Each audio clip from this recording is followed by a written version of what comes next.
জুলাই আগস্টে সংঘটিত মানবতাবিরোধী অপরাধের অভিযোগে করা কয়েকটি মামলার তদন্ত চলতি মাসে শেষ হবে, এমনটাই জানিয়েছেন প্রসিকিউশন।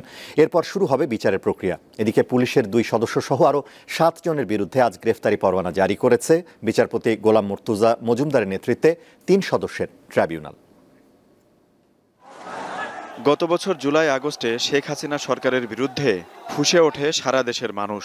এক পর্যায়ে সৃষ্টি হয় গণ অভ্যুত্থান, পতন হয় সরকারের। ছাত্র জনতার এই আন্দোলনে ব্যাপক হতাহতের ঘটনা ঘটে। সহিংসতার ঘটনায় আন্তর্জাতিক অপরাধ ট্রাইব্যুনালে এখন পর্যন্ত 18টি মামলা হয়েছে।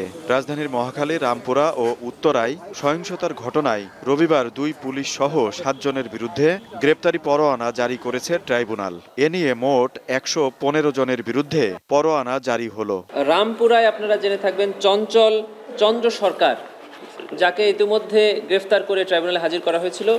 ওই ঘটনায় আমরা আরও 2 জনের সম্পৃক্ততা পেয়েছি, যাদের বিরুদ্ধে ট্রাইব্যুনালে গ্রেফতারি পরোয়ানার আবেদন করেছিলাম।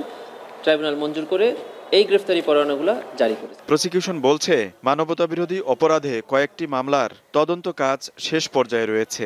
এই মাসের ভেতরে আমরা কয়েকটি তদন্ত প্রতিবেদন সমাপ্ত করে চিফ প্রসিকিউটর মহোদয়ের দপ্তরে তদন্ত সংস্থা জমা দিতে পারবেন বলে আমরা আশা করছি। এদিকে রাজধানীর চানখারপুলে হত্যাকাণ্ডের ঘটনায় গ্রেপ্তার পুলিশ কনস্টেবল সুজন হোসেনের 1 দিনের রিমান্ড মঞ্জুর করেছে আদালত। আন্তর্জাতিক অপরাধ ট্রাইব্যুনালের মামলায় 35 আসামি কারাগারে আছেন।